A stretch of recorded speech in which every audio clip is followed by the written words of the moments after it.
एक आदमी time travel करके आया और दशकों मेहनत के बाद वो सबसे ताकतवर महामंत्री बन गया। लेकिन जब वो जीवन का आनंद लेने ही वाला था, तभी महल के ऊपर आसमान में दो अमर लोग प्रकट हुए। उन दोनों ने नीचे के आम लोगों की परवाह किए बिना हवा में लड़ाई शुरू कर दी और उनकी लड़ाई के कारण हुई तबाही ने पूरे शाही शहर को मलबे में बदल दिया। मेरी सैकड़ों पत्नियां और बच्चे भी बच नहीं पाए। लेकिन इस सब के बावजूद मैं खुशी से हंस पड़ा, क्योंकि जिस दिन से मैंने उन्हें देखा था, उस दिन से मैंने अपनी सारी ताकत उन अमर लोगों को ढूंढने में लगा दी थी। मैंने हजारों लोहे के हथियारों के साथ उत्तरी बर्फीले समुद्र, दक्षिणी महासागर, पूर्वी खाई और पश्चिमी पहाड़ों तक की यात्रा की। लेकिन मैंने पूरी धरती छान मारी, पर अमर लोगों का कोई निशान नहीं मिला। आज जब मैंने सच में उन्हें देखा तो मैंने तुरंत हाथ से एक जादुई इशारा किया और अपना खास हथियार रिवर्सल बुलाया। ये मेरे साथ हुई असल जिंदगी की घटनाओं को एक काल्पनिक अनुभव में बदल सकता है और मुझे एक तय शुरुआती पॉइंट पर वापस भेज सकता है। असल में ये मेरी इस धरती पर आने की दूसरी जिंदगी थी। पहली जिंदगी में दुनिया को न जानने के कारण मैं सिर्फ एक छोटा व्यापारी बन पाया, फिर एक आम अमीर आदमी बना, शादी की, बच्चे हुए और एक साधारण जीवन जिया। जब मेरी जिंदगी खत्म होने वाली थी, तब जाकर ये रिवर्सल नाम का हथियार जागा। इसी की मदद से मैं इस जिंदगी में आगे बढ़कर महामंत्री बन पाया। लेकिन अभी मैं तुरंत दोबारा शुरुआत नहीं कर सकता, क्योंकि इस जिंदगी में एक बहुत जरूरी काम बाकी है। अभी राजधानी का ज्यादातर हिस्सा तबाह हो चुका है। मेरे भरोसेमंद सैनिकों ने कब्जा कर लिया है, जिससे दोबारा बनाने का काम आसान होगा। और सबसे बड़ी बात, मैं उन अमर लोगों का पता लगाने के लिए सेना के बीच रह सकता हूँ। कुछ महीनों बाद जब शहर में थोड़ा जीवन लौटा, तो मेरे जासूसों को भी उन अमर लोगों का कोई सुराग नहीं मिला। इसलिए मैंने यहाँ और समय बर्बाद न करते हुए रिवर्सल को एक्टिवेट किया। हमेशा की तरह मेरे सामने कुछ ऑप्शन आए। पहला, इस जिंदगी की एक चीज रख सकता हूँ। दूसरा, अपनी सीखी हुई स्किल रख सकता हूँ। तीसरा, किसी करीबी को इस जिंदगी की यादें दे सकता हूँ। चौथा, सब छोड़कर रिवर्सल की पावर को तेजी से भर सकता हूँ। मैंने फिर चौथा ऑप्शन चुना। रिवर्सल को काम करने के लिए एनर्जी चाहिए होती है। जब मुझ पर जानलेवा हमला होता है, तो ये अपने आप शील्ड बनाता है और एनर्जी खर्च करता है। इस जिंदगी का मकसद उन दोनों अमर लोगों से अमर बनने का राज्य पूछना था। पिछली 2 जिंदगियों के अनुभव से सब कुछ आसानी से हो गया। इस बार एग्जाम में मेरा पेपर बहुत अच्छा रहा और मैंने टॉप किया। पूरे देश में मेरा नाम हो गया। फिर मैंने वैन काउंटी में अधिकारी बनना चुना। दरबार में लोगों को अजीब लगा, लेकिन उन्होंने मंजूरी दे दी। मेरी पहचान और काउंटी अफसरों के बारे में पहले से जानकारी होने के कारण मैंने जल्दी ही सबको कंट्रोल कर लिया और अपने लोगों को ऊपर उठाना शुरू किया। फिर मैंने वोल्फ टूथ प्रिंस जैसा दिखने वाले एक आदमी को ढूंढा और उसे अपना बना लिया। उसके साथ मिलकर मैंने असली प्रिंस को मारकर उसकी जगह ले ली और वोल्फ टूथ किंगडम पर कब्जा कर लिया। फिर प्रिंस और प्राइम मिनिस्टर की पोती की शादी हुई। उसी रात मैं उनके कमरे में गया और प्रिंसेस के साथ संबंध बनाए। अगले साल उसने मेरा बेटा जन्म दिया। कुछ साल बाद सम्राट बीमार पड़ा और उसने वोल्फ टूथ प्रिंस को अपना उत्तराधिकारी घोषित किया। मैं तुरंत अपने लोगों के साथ राजधानी पहुंचा। जब मेरा पपेट राजा बना, तो मैंने दरबार में हर जगह अपने लोग बैठा दिए। प्राइम मिनिस्टर की पोती की मदद से मैं जल्दी ही पूरे साम्राज्य पर काबिज हो गया। फिर मैंने अपने बेटे को राजगद्दी दिलवाई और खुद को महामंत्री बना लिया। इस तरह मैं फिर से सबसे ताकतवर बन गया। एक दिन मेरे जासूसों ने बताया कि दुनिया के पूर्वी छोर पर एक खाई के ऊपर का कोहरा हर 15 साल में आधे साल के लिए हटता है। उस समय उन्होंने वहां बहुत बड़ी बड़ी इमारतें देखी, जिनमें शायद लाखों लोग रहते थे और आसमान में कई अजीब जानवर उड़ रहे थे। मैंने उनसे पूछा कि क्या उस खाई में उतरने का रास्ता मिला। उन्होंने कहा कि हर कोशिश नाकाम रही। जो भी नीचे उतरता है वो अचानक आने वाली तेज हवाओं से टुकड़े टुकड़े हो जाता है। मैंने चुपचाप सांस छोड़ी। लगता है मुझे उन दोनों अमर लोगों का इंतजार करना होगा। कुछ साल बाद वो दिन आ गया जब पिछली जिंदगी में मैंने उन अमर लोगों को देखा था और वो दोनों फिर से राजधानी के ऊपर आसमान में दिखाई दिए। लेकिन इस बार जब वो लड़ने ही वाले थे, तभी उन्होंने देखा कि नीचे शहर से कई लोहे के गोले तेजी से उनकी तरफ आ रहे हैं। कोहोंग नाम के ताकतवर आदमी ने तुरंत अपना डिफेंस शील्ड चालू किया और नीचे देखा। उसने देखा कि ये गोले जमीन पर खड़े लोगों की लोहे की नलियों से आ रहे हैं। कोहोंग ने एक गोला अपने हाथ में लेकर चेक किया और कहा, अफसोस, ये चीज सिर्फ इस टूटी फूटी जगह पर ही काम आती है। फिर उसने नीचे देखते हुए कहा, तुम आम लोगों की हिम्मत कैसे हुई कि तुमने मेरे जैसे अमर पर हमला किया। ये कहकर उसने अपना हाथ हिलाया और जमीन पर एक फायर ड्रैगन छोड़ दिया। पल भर में उस ड्रैगन ने पूरे शाही शहर को फिर से मलबे में बदल दिया। लेकिन जब उसने फिर से नीचे देखा तो वो चौंक गया। इमारतें गिर गई थीं, लेकिन नीचे एक भी इंसान मरा हुआ नहीं था। उसके साथ ही ताओ शूजी ने कहा, पहले जो गोले आए थे वो आम लोगों के खून में भीगे हुए थे। कोहोंग समझ गया, आम लोगों के खून में इमोर्टल बैरियर नाम की चीज होती है। अगर कोई अमर इसके संपर्क में आता है तो उसकी ताकत कम हो जाती है या उसकी जान भी जा सकती है। दोनों को एहसास हुआ कि वो एक जाल में फंस गए हैं और वहां से भागने लगे। तभी मैंने जोर से चिल्लाकर कहा, अगर आज तुम दोनों भाग गए तो कल तुम्हारे पास कोर फॉर्मेशन टेक्निक होने की खबर पूरी अमर दुनिया में फैल जाएगी। ताओ शूजी का दिल जोर से धड़क उठा। इस टेक्निक के बारे में सिर्फ वही दोनों जानते थे। ये बात बाहर कैसे जा सकती है? उन्हें नहीं पता था कि ये जानकारी बैरियर के बारे में भी मैंने पिछली जिंदगी में उनकी लड़ाई के दौरान सुनी थी। जब वो इस सदमे में थे तभी जमीन से और कई गोले दागे गए जो उनके आसपास फटे और आम लोगों का खून हवा में फैल गया। इससे दोनों की ताकत खत्म हो गई और वो जमीन पर गिर पड़े। आसपास के सैनिक चिल्लाए, दोनों महानुभाव, कृपया विरोध मत करो। हमारे महामंत्री का आदेश है कि अगर तुम सरेंडर करोगे तो तुम्हारी जान बख्श दी जाएगी। जब ताओ शूजी ने आखिरी लड़ाई लड़ने का सोचा तो उसने देखा कि एक अंगूठी उसके सामने उड़ती हुई आ रही है। पीछे मुड़कर देखा तो वो अंगूठी जमीन पर पड़े कोहोंग की थी, जो मरने के कगार पर था। कोहोंग ने ताओ शूजी से कहा कि वो उसकी अंगूठी लेकर भागने की कोशिश करे। इतना कहकर कोहोंग ने दम तोड़ दिया। मैं दूर से ये सब देख रहा था और सोच रहा था कि इमोर्टल बैरियर अमर लोगों पर इतनी भयानक मार करता है। ताओ शूजी को लगा कि कोई और अमर आम लोगों के पीछे छुपकर इमोर्टल बैरियर का इस्तेमाल कर रहा है। वो ये सहन नहीं कर पाया कि उसके और उसके दोस्त की मौत ऐसे घटिया इंसान के हाथों हो। इसलिए उसने अपनी आखिरी ताकत झोंकते हुए अपनी जान दांव पर लगाकर आसमान की ओर इशारा करते हुए चिल्लाया, तलवार आओ। अगले ही पल सैकड़ों मीटर चौड़ी एक विशाल तलवार आसमान से नीचे आने लगी। जब वो तलवार शाही शहर पर गिरने ही वाली थी, मैंने तुरंत अपने हथियार रिवर्सल को चालू किया और इस जिंदगी को खत्म करके शुरुआती पॉइंट पर वापस आ गया। इस बार मैंने उन दोनों में से एक को अपने पक्ष में करने का सोचा। इसलिए इस जिंदगी में जब मैंने साम्राज्य पर कब्जा कर लिया तो मैं खुद उस खाई के ऊपर गया। हिसाब के मुताबिक आज ही वो दिन था जब हर 15 साल बाद कोहरा हटता है। लेकिन जब मैंने दूरबीन से नीचे देखा तो मेरे शरीर से पसीना निकल आया, क्योंकि उस खाई के नीचे कोई भव्य इमारत नहीं थी, बल्कि सब कुछ तबाह हो चुका था और एक विशाल चट्टान की दीवार पर लिखा था, अमर लोगों का शाही कब्रिस्तान। मैं सन्न रह गया कि आखिर यहाँ क्या हुआ था, पूरी अमर दुनिया का क्या हाल हुआ। फिर मैंने कई दशकों तक इंतजार किया और वो दिन आ गया जब वो दोनों शाही शहर के ऊपर दिखाई दिए। इस बार मैंने अपने सैनिकों को सिर्फ कोहोंग पर गोली चलाने का आदेश दिया और साथ ही चिल्लवाया, कोहोंग बदमाश, हम ताओ शूजी महानुभाव के आदेश पर तुम्हारा इंतजार कर रहे हैं। कोहोंग ने गोलियां रुकवा दी और इमोर्टल बैरियर को पहचान लिया। वो गुस्से से ताओ शूजी की तरफ मुड़ा और चिल्लाया, धोखेबाज। ताओ शूजी भी हैरान था। उसे समझ नहीं आ रहा था कि आम लोग उसके नाम पर कोहोंग पर हमला क्यों कर रहे हैं और इमोर्टल बैरियर का इस्तेमाल कैसे कर रहे हैं। उसने कोहोंग को समझाने की कोशिश की कि ये लोग उसके नहीं हैं, लेकिन तभी मैंने फिर से नीचे से चिल्लाकर कहा, शूजी महानुभाव, आप अपना वादा कैसे भूल सकते हैं? क्या आपने ये नहीं कहा था कि अगर हमने आपको कोर फॉर्मेशन टेक्निक हासिल करने में मदद की तो आप हमारे लोगों को इस अभिशप्त जगह से बाहर ले जाएंगे? आपके लिए इमोर्टल बैरियर जुटाने के लिए हमने कितना कुछ किया है। अगर आप हमें बाहर नहीं ले जाएंगे तो हमारी पूरी जाति खत्म हो जाएगी। इससे कोहोंग का शक पक्का हो गया कि ताओ शूजी ही उसे धोखा दे रहा है, क्योंकि टेक्निक के बारे में सिर्फ वही दोनों जानते थे। ताओ शूजी को लगा कि अब बातों से काम नहीं चलेगा। उसने अपनी ताकत से जमीन पर आवाज का सोर्स ढूंढना शुरू किया। जल्दी ही उसे एक काले बॉक्स से आवाज आती मिली। उसने सोचा कि ये कैसा जादुई आइटम है, ये आदमी कितना सतर्क है। उसने हाथ हिलाया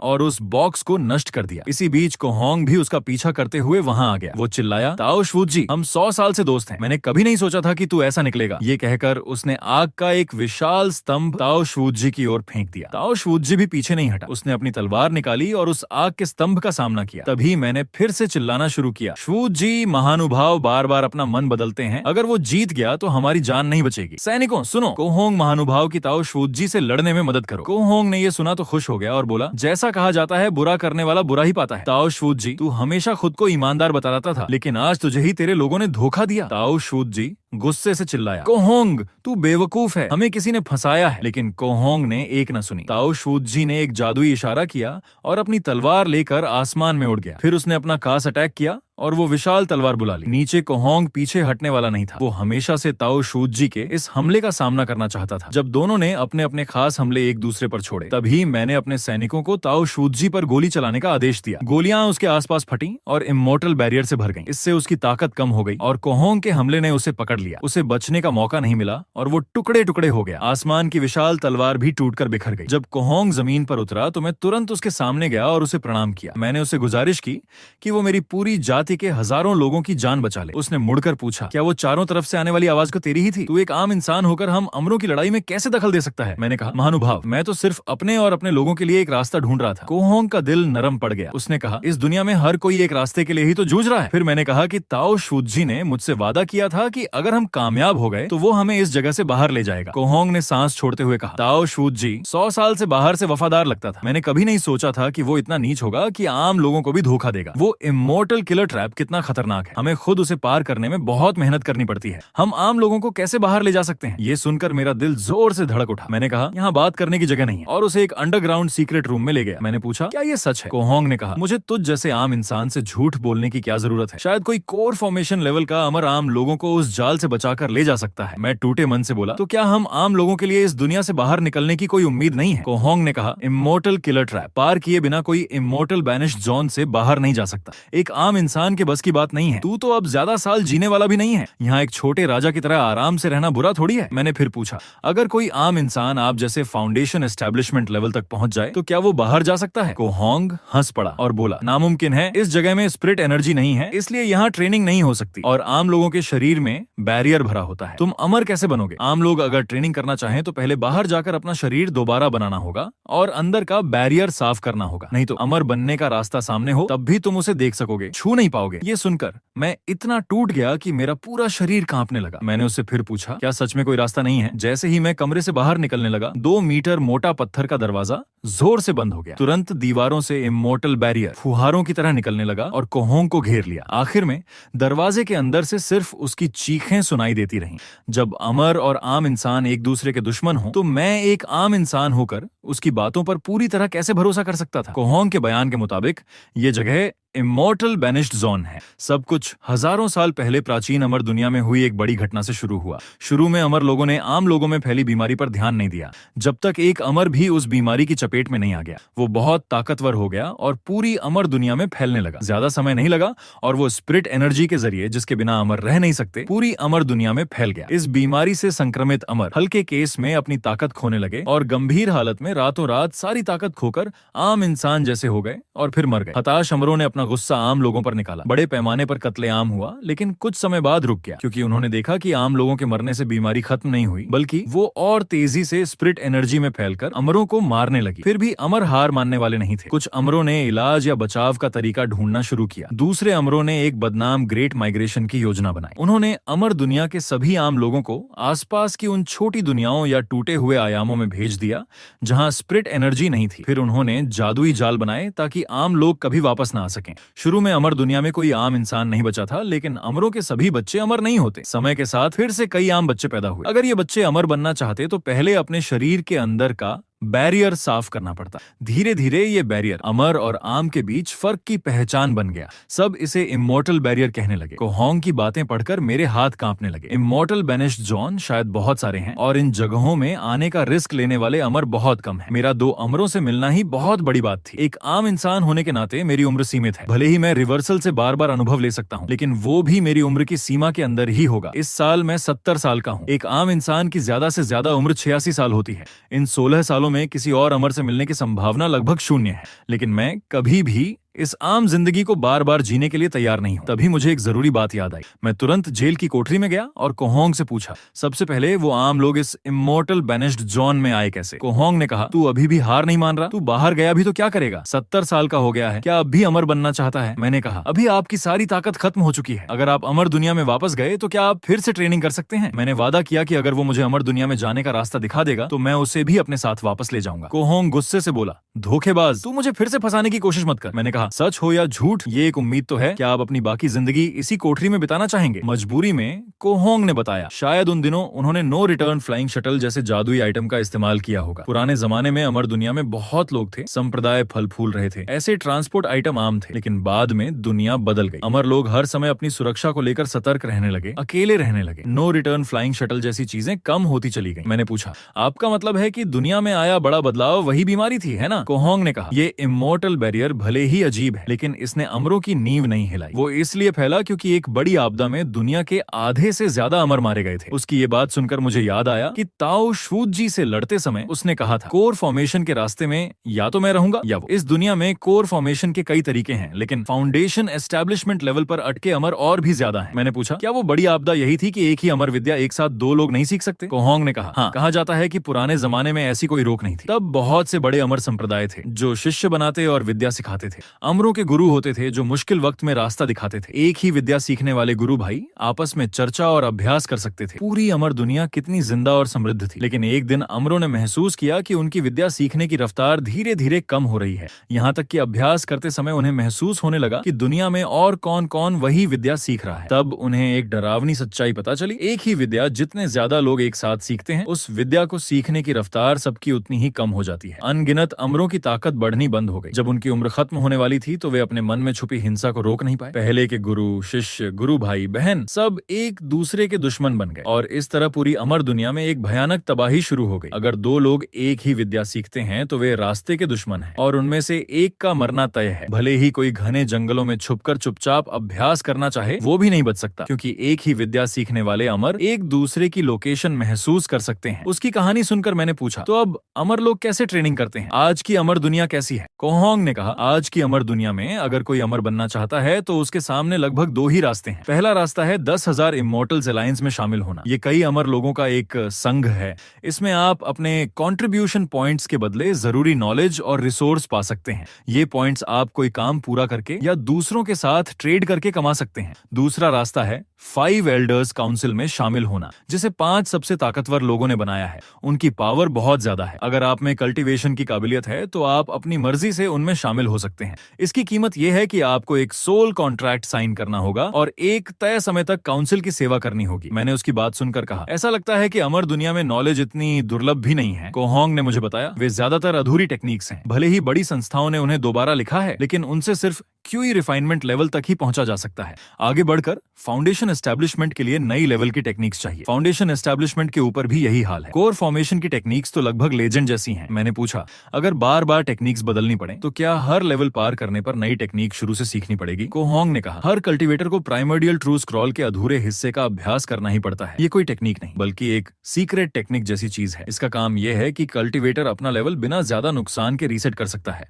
जब वह अपनी ताकत खत्म करके दूसरी टेक्निक सीखता है तो वह जल्दी ही अपने पुराने लेवल तक वापस पहुंच सकता है। इतनी अद्भुत चीज के बारे में सुनकर मैं हैरान रह गया। कोहोंग ने सांस छोड़ते हुए कहा, वह स्क्रॉल चाहे कितना भी कमाल का क्यों ना हो, इस दुनिया में असली टेक्निक मिलना बहुत मुश्किल है। ताओ शूजी अपनी मौत तक नहीं जानता था। मैंने सिर्फ इसलिए टेक्निक छीनकर भागा क्योंकि वह कोर फॉर्मेशन की थी, बल्कि इसलिए क्योंकि वह एक प्राइमर्डियल यन रियल्म तक सीधा पहुंचाने वाली असली टेक्निक थी। ये सुनकर मेरा दिल फिर से जोर से धड़क उठा। फिर कोहोंग ने कहा कि उसने एक अफवाह सुनी है कि हजारों सालों से इमोर्टल बैनिश जोन के साधारण लोग चोरी छिपे अमर दुनिया में वापस आते रहे हैं। मैंने कहा, अगर ऐसी अफवाह है तो मैं उस थोड़ी सी उम्मीद को कभी नहीं छोड़ूंगा। कोहोंग ने कहा, मैं समझ नहीं पाता, एक मरने के कगार पर पहुंचा बूढ़ा आदमी इतनी मेहनत क्यों करना चाहता है? मैंने कहा, अगर तुम मुझे अमर दुनिया जाने का रास्ता दिखाओगे तो मैं न सिर्फ तुम्हें अपने साथ ले जाऊंगा बल्कि तुम्हारी और ताओ शूजी की सारी चीजें भी वापस कर दूंगा। कोहोंग ने उत्सुकता से पूछा, क्या तुम सच कह रहे हो? उसी पल उसने मेरी पूरी मदद करने का फैसला किया।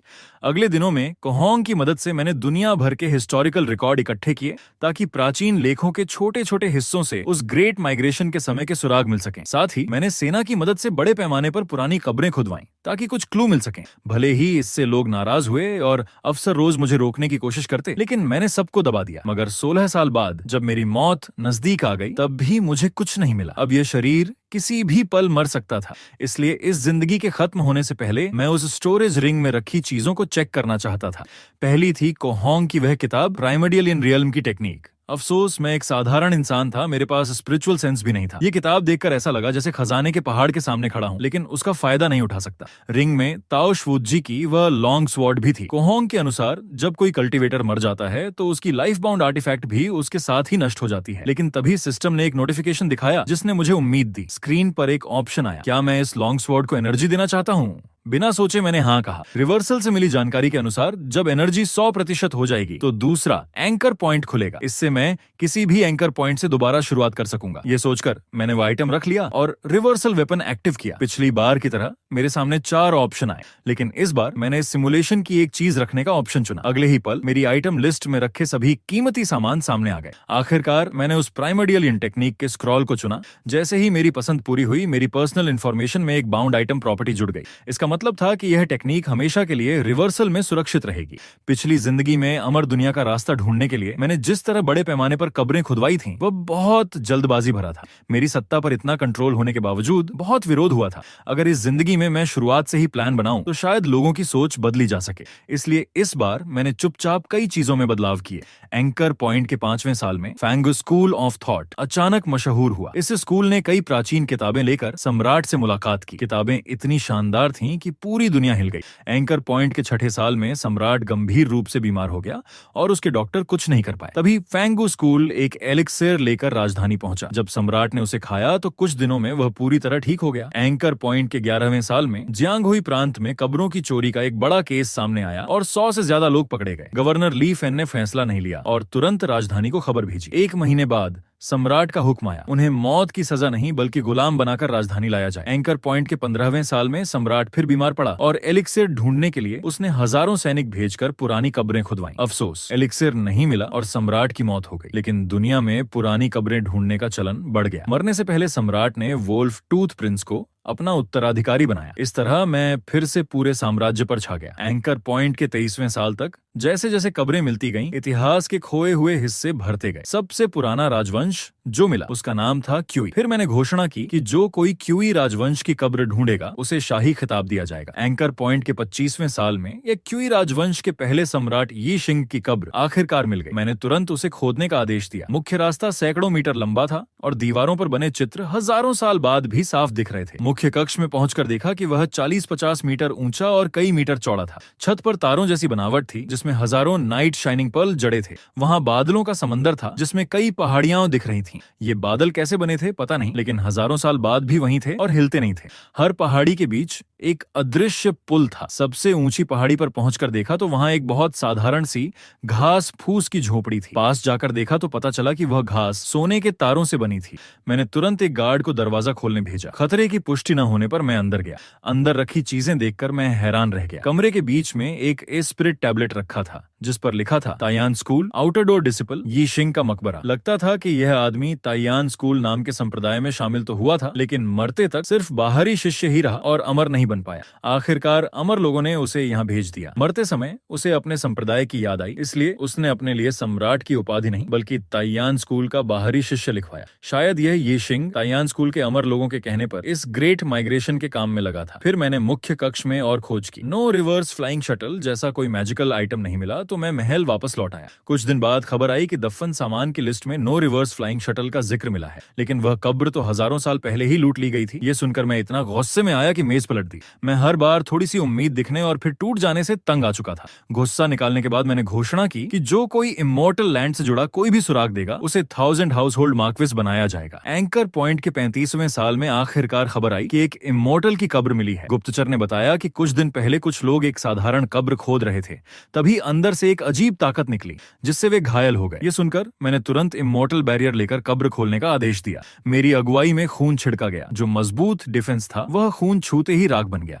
हम अंदर गए और जल्दी ही किसी ने बताया कि नो रिवर्स फ्लाइंग शटल जैसी कोई चीज मिली है। ये सुनकर मैं तेजी से वहां पहुंचा। सामने की चीज देखकर मैंने हैरानी से पूछा, क्या यही नो रिवर्स फ्लाइंग शटल है? लेकिन ये तो मेरे जूते से भी छोटी है। लेकिन कब्र के मालिक ने मरने से पहले दीवार पर जो जानकारी छोड़ी थी उसे पढ़कर मुझे सब समझ आ गया। पता चला कि कब्र का मालिक क्यान होंग नाम का एक फाउंडेशन एस्टेब्लिशमेंट लेवल का कल्टिवेटर था। 3000 साल पहले दुश्मनों से बचते हुए वह इस इमोर्टल बैनिश्ड जोन में आ गया था। यहाँ स्पिरिट एनर्जी नहीं थी और उसके पास स्पिरिट स्टोन्स भी कम थे। जल्दी ही स्टोन्स खत्म हो गए। स्पिरिट एनर्जी की कमी से उसकी ताकत गिरती गई। उसने अंदाजा लगाया कि जब साधारण लोगों को यहाँ भेजा गया होगा तो शायद एक आध नो रिवर्स फ्लाइंग शटल छोड़ी गई होगी। उसने कई जगह खोज की और दशकों बाद आखिरकार यी शिंग की कब्र ढूंढ ली, लेकिन उस कब्र में मौजूद शटल का पावर कोर फॉर्मेशन टूट चुका था और वह आर्टिफैक्ट रिफाइनमेंट में माहिर नहीं था। इस तरह क्यान होंग ने इस जगह से निकलने की उम्मीद छोड़ दी। फिर मैंने नीचे उस पत्थर की तख्ती को देखा। सिस्टम ने बताया कि यह earth and heaven rare artifact broken stale है। जब मैंने उस पर हाथ रखा तो रिवर्सल ने कोई रिएक्शन नहीं दिया। मेरा अंदाजा था कि इमोर्टल बैरियर ने इसे साधारण पत्थर बना दिया था।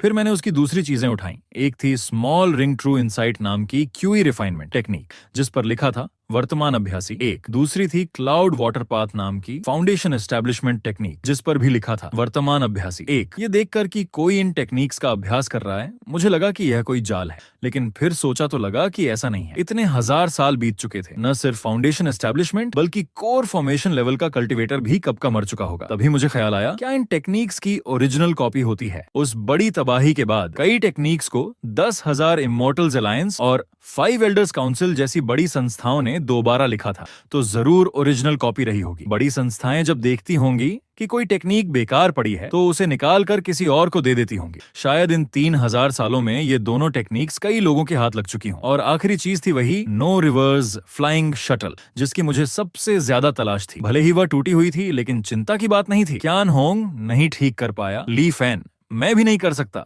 लेकिन कोई ना कोई जरूर कर सकता है। फिर मैंने 15 साल और इंतजार किया और वह दिन आ गया जब कोहोंग और ताओ शूजी शाही शहर के ऊपर आए। इस बार उनके लड़ने से पहले मैंने बातचीत करके उन्हें रोक दिया। मैंने पूछा, क्या आप दोनों सिर्फ एक और फॉर्मेशन टेक्निक के लिए एक दूसरे को मार देना चाहते हैं? दोनों पहले हैरान हुए, फिर बोले कि मैं बहुत घमंडी हूँ। मैं बिल्कुल नहीं डरा और इशारा करके उन्हें नीचे आने को कहा। दोनों जिज्ञासा से मेरे साथ आए और हम बैठ गए। फिर मैंने कहा, मेरे पूर्वज ने मरते समय एक भविष्यवाणी छोड़ी थी। उन्होंने कहा था कि भविष्य में 2 अमर पूर्वी खाई से आएंगे और वही मेरे लोगों के यहाँ से निकलने का मौका होंगे। हजारों साल से मेरे लोगों को इस पर अधूरा भरोसा था। आज आखिरकार यह सच हो गया। कोहोंग ने पूछा, आपके लोग खुद को क्या कहते हैं? मैंने कहा, मैं ली फैन हूँ। ताओ शूजी ने पूछा, आपके कहने का यहाँ से निकलने का मौका क्या मतलब है? मैंने गंभीरता से कहा, क्या आपको सच में समझ नहीं आ रहा? कोहोंग ने कहा, हम दोनों सैकड़ों साल से अमर दुनिया में घूम रहे हैं, लेकिन हमने कभी नहीं सुना कि कोई भविष्यवाणी की तकनीक 1000 साल आगे की बात बता सके। तब मैं आगे बढ़ा और पूछा, क्या आपने तायान स्कूल के बारे में सुना है? कोहोंग ने कुछ याद करते हुए उत्साहित होकर कहा, क्या आप उस प्राचीन संप्रदाय की बात कर रहे हैं जो अपनी भविष्यवाणी की तकनीक के लिए मशहूर था? उसकी प्रतिक्रिया देखकर मुझे यकीन हो गया कि ऐसा संप्रदाय वाकई था। मैंने राहत की सांस ली और कहा, मैं खुद तायान स्कूल का सदस्य हूँ। मेरे पूर्वज तायान स्कूल में शामिल तो हुए थे, लेकिन उन्हें कल्टीवेशन में दिलचस्पी नहीं थी। वे सिर्फ भविष्यवाणी के शौकीन थे। बाद में दुनिया बदली और साधारण लोगों को दूसरी जगह भेजना पड़ा। मेरे पूर्वज क्यूई रिफाइनमेंट के शुरुआती लेवल के कल्टीवेटर थे। अगर वे नहीं चाहते तो कोई उन्हें मजबूर नहीं कर सकता था, लेकिन उन्होंने अपने परिवार को डरा हुआ देखा, इसलिए साधारण लोगों के पलायन की जिम्मेदारी ली और परिवार के साथ यहीं रुक गए। ताओ शूजी ने कहा, अच्छा तो ऐसी बात है। फिर आपने हमें रोककर क्या चाहा? मैंने कहा, पहली बात, आप दोनों ही मेरे लोगों के यहाँ से निकलने का मौका हो। दूसरी बात, मैंने देखा कि आप सिर्फ एक कोर फॉर्मेशन टेक्निक के लिए एक दूसरे को मारने पर उतारू हैं। ताओ शूजी ने कहा, शायद आप नहीं जानते बाहर की दुनिया में टेक्निक मिलना कितना मुश्किल है। टेक्निक के लिए दोस्ती तोड़ना और लड़ना आम बात है। तभी मैंने कहा, मेरे पूर्वज ने मरते समय एक कोर फॉर्मेशन लेवल की टेक्निक छोड़ी थी। ये सुनकर कोहोंग ने उत्साह से ताओ शूजी से कहा, ये तो बहुत अच्छी बात है, अब हमें टेक्निक के लिए लड़ने की जरूरत नहीं। ताओ शूजी ने तुरंत पूछा, आप हमारी क्या मदद चाहते हैं? मैंने कहा, मेरे पूर्वज की इच्छा थी कि हम तायान स्कूल में वापस लौटें। मरते समय उन्होंने इस टेक्निक के अलावा एक मैजिकल आइटम भी दिया, तायान बोट। भले ही वह टूटी हुई है, लेकिन पूर्वज ने तायान की भविष्यवाणी तकनीक से हिसाब लगाया था कि कई साल बाद 2 कल्टीवेटर यहाँ आएंगे। इतना कहकर मैं उन्हें टेक्निक दिखाने ले जाने लगा ताकि उन्हें यकीन हो जाए। ताओ शूजी ने देखा कि कोहोंग भी साथ आना चाहता है, तो उसने ठंडी आवाज में पूछा,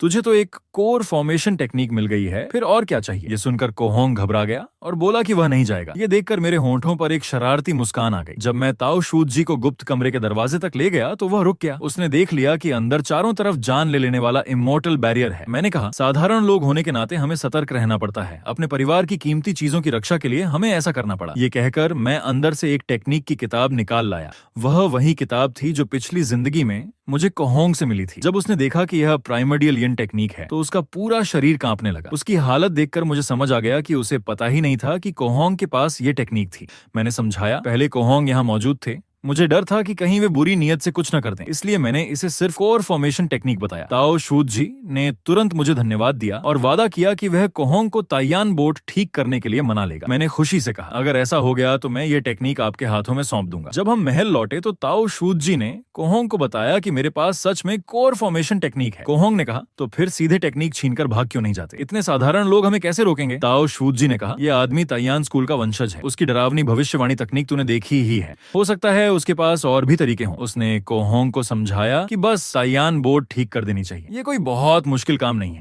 असल में ताओ शूजी डर रहा था कि अगर मुझ पर दबाव डाला गया तो मैं सबको बता दूंगा कि ये प्राइमर्डियल यिन टेक्निक है। छोटी सी लकड़ी की नाव जैसी दिखने वाली तायान बोट को ठीक करने में कोहोंग को 1 साल लग गया। जब वह मुझे मिली तो कोहोंग ने बताया, इस बोट का power core formation, size changing formation और स्पीड फॉर्मेशन ठीक हो गए हैं, लेकिन मटेरियल की कमी के कारण डिफेंस फॉर्मेशन और अटैक फॉर्मेशन बस थोड़े से ठीक हो पाए हैं। ये इमॉर्टल नाशक जाल को पार कर लेगी, लेकिन दूसरे कल्टीवेटर्स के हमलों को झेलना मुश्किल होगा। मैंने उत्साह से बोट हाथ में लेते हुए कहा, कोई बात नहीं, बस अमर दुनिया पहुंच जाऊं तो अपने पूर्वजों के टोकन से तायान स्कूल का रास्ता ढूंढ लूंगा। कोहोंग ने समझाया, इस तायान बोट के 3 फॉर्म हैं और इसे चलाने के लिए स्पिरिट एनर्जी चाहिए और स्पिरिचुअल सेंस से कंट्रोल करना होता है। पहला फॉर्म सिर्फ 10 मीटर लंबा और 2 से 3 मीटर चौड़ा होता है। दूसरा फॉर्म 100 मीटर लंबा होता है। तीसरा फॉर्म कई 100 मीटर तक बढ़ाया जा सकता है। उसने कहा, हम दोनों के पास ज्यादा स्पिरिट स्टोन्स नहीं हैं, लेकिन फ्यूल के लिए इतने काफी हैं कि दूसरे फॉर्म में इस जगह से निकला जा सके। लेकिन इस बोट को चलाने के लिए कम से कम क्यूई रिफाइनमेंट के 7वें लेवल का स्पिरिचुअल सेंस चाहिए। वह घमंड से बोला, क्या तुम्हें मेरी मदद चाहिए? जब वह बोल ही रहा था, मैंने तैयान बोट की तरफ एक जादुई इशारा किया और हाथ हिलाया। अगले ही पल वह नाव फैलकर 100 मीटर लंबी हो गई। ये देखकर कोहोंग हैरानी से बोला, तुम सच में कमाल हो। एक साधारण इंसान होकर भी तुमने तैयान बोट को इतनी आसानी से चला लिया। और इसी सीन के साथ ये एपिसोड खत्म होता है। दोस्तों, नेक्स्ट पार्ट बहुत इंटरेस्टिंग होने वाला है। अगर इस वीडियो में 2000 कमेंट आते हैं और 1000 लोग हाइप करते हैं तो इसका अगला पार्ट 1 घंटे का आएगा। वीडियो देखने के लिए धन्यवाद।